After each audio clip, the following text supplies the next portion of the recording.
I'm so happy to be here to talk about our venture together on CSI. Oh my gosh. It is entitled Squeagle. It airs for the both of us October 14th on CBS at 9 o'clock, and we're very excited, so thank you very much. Oh, thank you. So congratulations on winning your Emmy. Thank you so much. That is so very exciting. Fingers crossed for another Emmy on this particular episode. Oh, my goodness. So I called you, and you were traveling. The first time that I've ever done this, we went on the Queen Mary 2. The only other time that I had been on a big ship, of course it wasn't that big, was when Mother and I came over to America from Sweden. It was called the Gripsholm.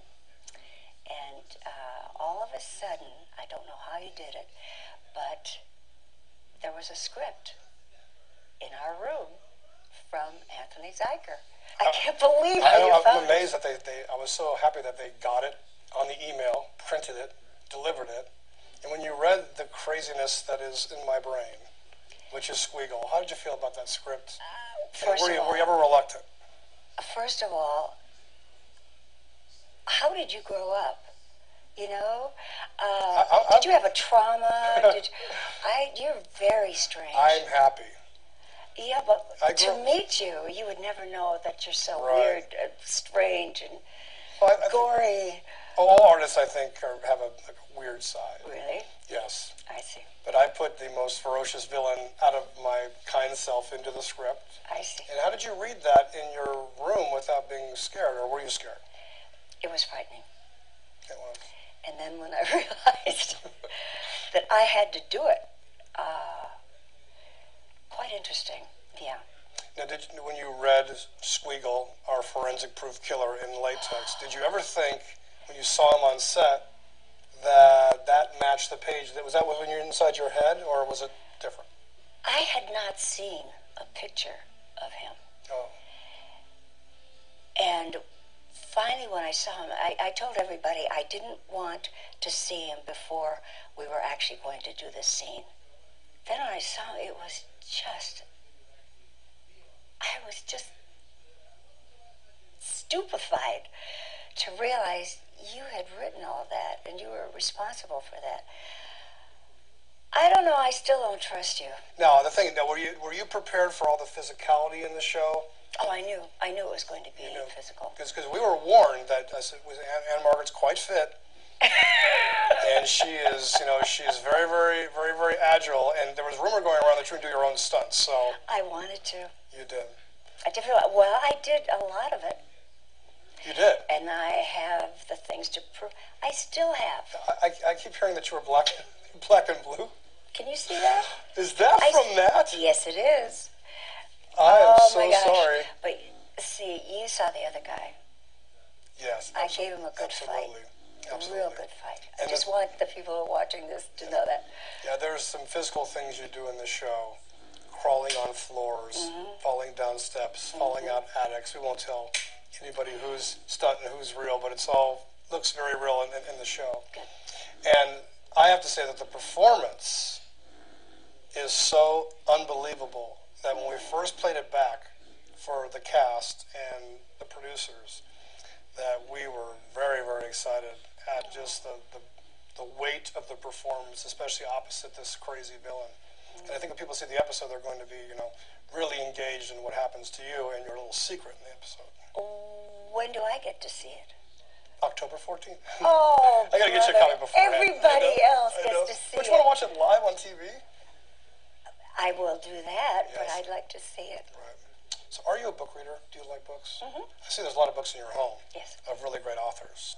This is really the first time, like I said earlier, that we've taken a villain from one book onto a show, and it will continue in a book called Dark Prophecy, which actually comes out the same day that the episode airs. When did you start writing the first book? That was about 3 or 4 years ago. I was on the set of Terminator Salvation. I was on set with McGee and Christian Bale and all those great actors. And I was literally on set writing in the heat in Albuquerque during the day, doing Christian Bale rewrites at night, and then writing the novel all through the night. And I was so absolutely exhausted. He is so strange, this one. How is that strange? You see him now. How is that strange? And he's this jovial, happy person. Wait. It was so dark when I wrote that I used to black out in the shower. It's terrible. But at the end, at the end of it, but at the end, it came out to be a really scary villain. And that villain was in white latex. Mm-hmm. Might as well turn into a black Spiegel in black latex.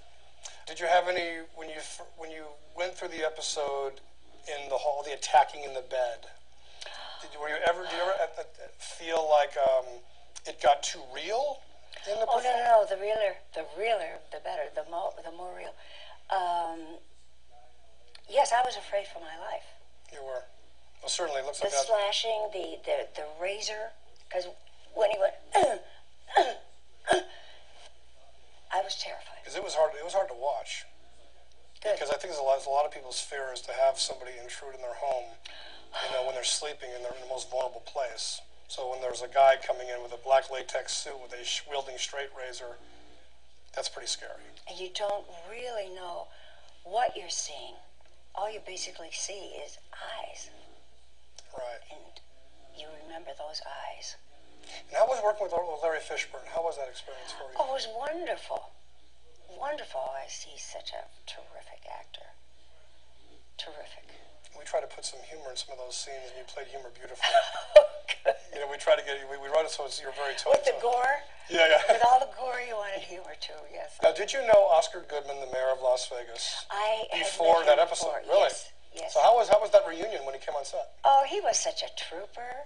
He was, right? Yes, he was. He's scared to death to act. He's scared to death. Well, of course, because he's never done it. Yeah, he actually, when he announced my birthday, the day we had the Yes. cake, you and I, and the whole candles, he apologized for all his acting impediments. Oh. But he's a sweet man. Yes, he He is. did a great job. And you have known him for years. I have.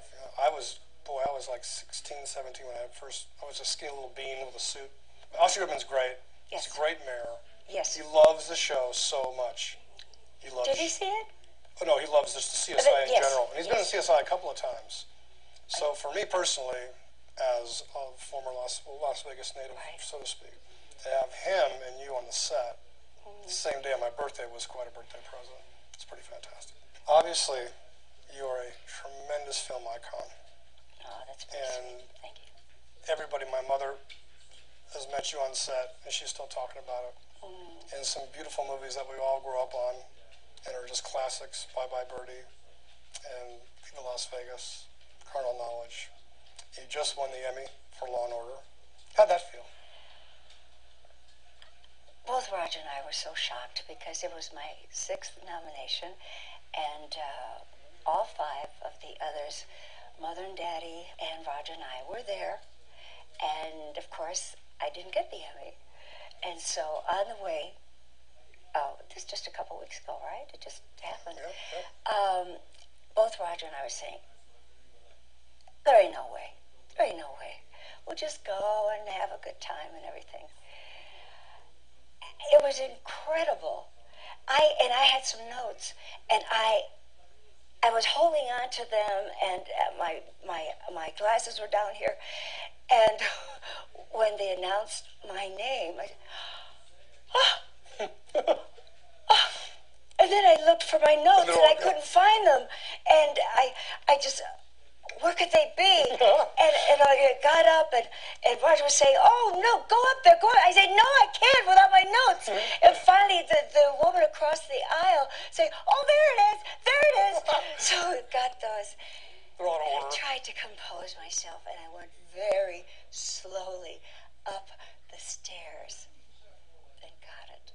Boy, that is so great. I want one of those Emmys. You've never had one?